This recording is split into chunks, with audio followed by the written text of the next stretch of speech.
Kamusta po mga kapatid? Pastor Ernie po ito at maligayang pagbabalik sa Journey in the Word, Walking with God, Everyday. Salamat po sa muling pagsama ninyo sa ating ilang minutong paglalakbay sa salita ng Diyos. Dalangin ko na ang sandaling ito ay maging pagpapala at paalala ng Kanyang presensya sa inyong araw. Kaya saan man kayo naroroon, nasa biyahe, nasa trabaho, naglalakad o nagpapahinga, halina po't sabay nating buksan ang ating puso sa sinasabi ng Diyos. Natapos na natin ang identity check kung saan pinag-usapan natin kung sino tayo kay Kristo. Ngayon po naman, magsisimula tayo ng bagong journey. Heart check. Kung ang identity check ay nagtanong, sino ako? Ang heart check naman po ay magtatanong, ano ang nangyayari sa puso ko? At sa unang episode natin, isang simple po ang paanyaya. Tumingin sa salamin. Pakinggan natin ang sinasabi ni Jesus. Why do you see the speck that is in your brother's eye, but do not notice the log that is in your own eye? First, take the log out of your own eye, and then you will see clearly to take the speck out of your brother's eye. Matthew chapter 7, verses 3 and 5. Napakadali nating makita ang mali ng mga tao. Napapansin natin ang kanilang pagkukulang. Alam natin kung ano ang dapat nilang ginagawa.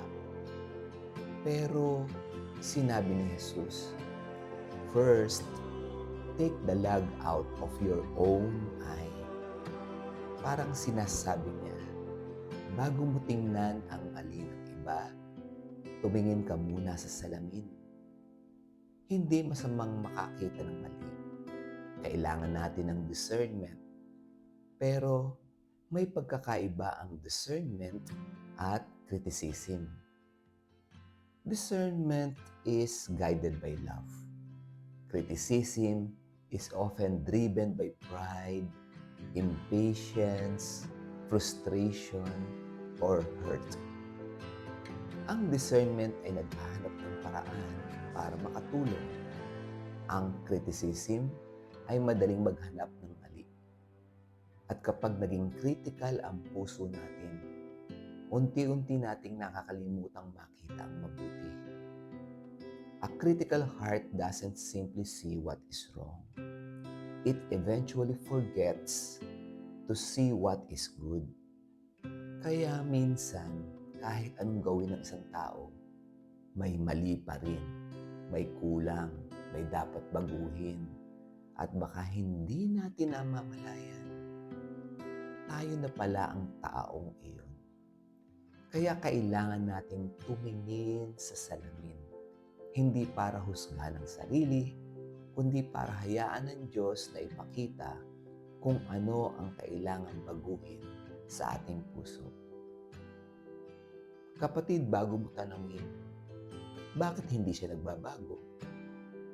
Tanungin mo muna, Lord, ano ang gusto mong baguhin sa akin? At dito po pumapasok ang grace. Grace does not ignore sin. Hindi nito ini-excuse ang mali.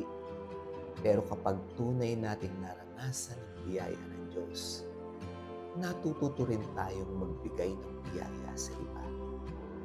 Mas mabagal na tayong humusga at mas mabilis umunawa. Mas handang mag-encourage kaysa pumuna dahil alam natin na tayo rin ay work in progress. Minsan, may difficult people na ginagamit ng Diyos hindi lamang para ipakita ang kanilang kahinaan, kundi para ipakita rin sa atin ang kondisyon ng sarili nating puso. Kaya baka minsan, ang kailangang baguhin ay hindi ang taong tinitingnan natin, kundi ang paraan ng pagtingin natin sa Kanya. Narito ang ating heart check. Mas napapansin ko ba ang pagkakamali ng iba kaysa sa kabutihan nila? Mas madali ba akong pumuna kaysa mag-encourage? At higit sa lahat, ano ang ipinapakita ng Diyos sa akin kapag tumitingin ako sa salamin ng sarili kong puso? Yan, pag-isipan po natin yan. At narito ang ating heart prescription ngayong araw. Kapag may taong gusto mong punahin, pause. Okay? Sa halip na ituro agad ang mali. Notice one strength. Try to speak one sincere encouragement. At pray one quiet prayer for that person. Dahil a critical spirit tears people down, while a grace-filled heart builds people up. Amen po ba? O sige po, manalangin po tayo. Lord, thank you for your grace towards me. Patawarin mo ako sa mga panahong mas madali kong makita ang mali ng iba kaysa tingnan ang sarili kong puso.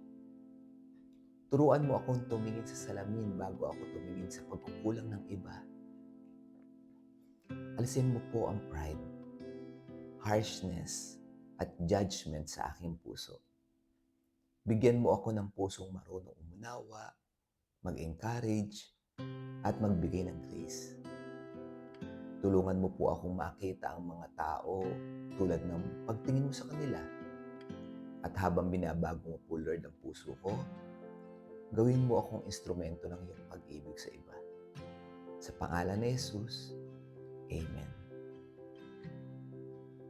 Maraming salamat sa pagsama ninyo sa unang episode ng Heart Check. At lagi nating alalahanin, bago mo tingnan ang mali ng iba, tumingin ka muna sa salamin. Dahil ang Diyos ay hindi lamang interesado sa nakikita natin sa ibang tao.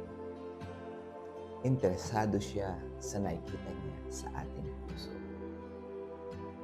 Ito po si Pastor Ernie at ito ang Journey in the Word, Walking with God Every Day. Hanggang sa muli po, God bless you.